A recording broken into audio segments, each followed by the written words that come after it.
जी अस्सलाम वालेकुम यूईटी के तमाम स्टूडेंट्स। उम्मीद है कि बेटा आप तमाम स्टूडेंट्स खैरियत से होंगे। और बेटा काफ़ी बच्चों के जो है वो सुबह से मैसेजेस आ रहे हैं कि सर फर्स्ट मेरिट लिस्ट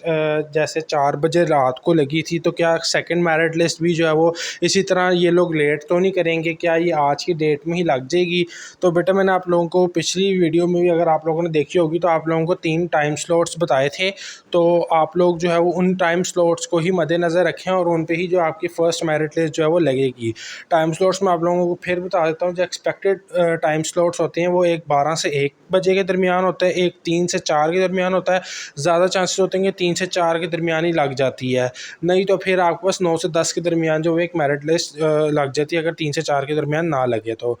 और फिर कुछ बच्चे क्वेश्चंस पूछ रहे थे कि सर ये जो सेकंड मेरिट लिस्ट लगती है, अब जिन्होंने फर्स्ट मेरिट लिस्ट के में जिनका जिस भी प्रेफरेंस में नाम आ गया था उन्होंने फ़ीस सबमिट करवा दी थी। अब अगर सेकंड मेरिट लिस्ट लगती है और वो अपग्रेड हो जाते हैं अपर प्रेफरेंस के अंदर, तो क्या उनको जो है वो दोबारा डॉक्यूमेंट्स वगैरह जाके जमा करवाने पड़ेंगे, या दोबारा डॉक्यूमेंट्स वेरीफाई करवाने पड़ेंगे, या फ़ीस वगैरह दोबारा करवानी पड़ेगी? और क्या उनको यूनिवर्सिटी चक्कर लगाना पड़ेगा इसके लिए या नहीं? तो बेटा इसकी अब जो आंसर है वो ये है कि अब आप लोगों को यूनिवर्सिटी जो है वो दोबारा चक्कर नहीं लगाना पड़ेगा। जिन बच्चों ने फ़र्स्ट जिनका मेरिट लिस्ट के अंदर नाम आ गया था और उनकी प्रेफरेंस जो है वो सेकंड मेरिट लिस्ट में अपग्रेड होगी, तो उनका काम अब सिर्फ ये है कि उन्होंने बस सुकून से जो है वो अब दुआ करें आप लोग कि आप लोग अपग्रेड ही हो जाएं, क्योंकि फिर आपको ना तो यूनिवर्सिटी दोबारा जाना है, क्योंकि आप लोगों की फ़ीस भी सबमिट हो चुकी है और डॉक्यूमेंट्स भी वेरीफाइड हो चुके हैं। अगर अब आप लोगों का मेरिट बन गया अपर प्रेफरेंस में, तो आप लोग ऑटोमेटिकली जो है वो अपर प्रेफरेंस के अंदर अपग्रेड हो जाएंगे।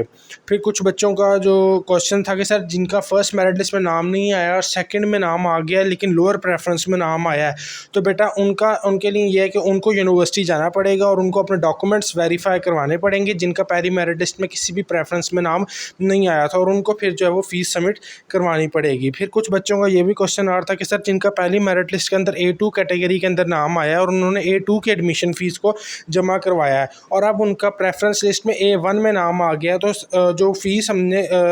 एक्स्ट्रा सबमिट करवाई थी 20,000, तो वो किधर जाएगी? तो बेटा वो टेंशन ना लें, वो आप लोग जब आपकी सेकंड इंस्टॉलमेंट आती है ना फर्स्ट सेमेस्टर की जो फ़ीस होती है, वो उसके अंदर आपका 20,000 डिडक्ट कर देते हैं यूईटी वाले खुद ही से, ठीक है? उसके लिए ना तो आपको कोई एप्लीकेशन देनी पड़ती है और ना आप लोगों को उनके एडमिशन ऑफिस जाना पड़ता है। तो वो यूईटी के पास सारा डाटा होता है आप लोगों का, तो वो खुद ही जो है वो आप लोगों का 20,000 पीछे से सब्सिडाइज्ड कर देते हैं। और बेटा हमारी दुआ है कि आज आप लोगों की जैसे कि मेरिट लिस्ट लगनी है, तो दुआ है कि जो बच्चे वीडियो देख रहे हैं और जिन्होंने चैनल को सब्सक्राइब किया वो हमारे साथ कनेक्टेड हैं, अल्लाह करे कि उनका बहुत अच्छा जो है वो रिज़ल्ट आए और वो अपने अपर प्रेफरेंसेस के अंदर सेलेक्ट हो जाएं जिनमें भी वो जाना चाहते हैं, जिन भी डिज़ायर्ड फील्ड में वो जाना चाहते हैं। और काफ़ी बच्चे ये भी क्वेश्चन पूछ रहे थे कि सर डाउन ग्रेडिंग का क्या सीन है, डाउन ग्रेडिंग होगी या नहीं होगी, क्या हम अपनी प्रेफरेंस को फ्रीज़ कर सकते हैं या नहीं? तो वो इंशाल्लाह नेक्स्ट वीडियो के अंदर जो है वो मैं आप लोगों को तफसील से उसके बारे में बताऊँगा कि डाउन ग्रेडिंग और फ्रीजिंग की क्या सूरत होती है और किस तरह जो हम डाउन ग्रेडिंग या फ्रीजिंग कर सकते हैं। चैनल से कनेक्टेड रहिए ताकि मज़ीद अपडेट्स यूईटी के हवाले से आप लोगों तक पहुँच सकें।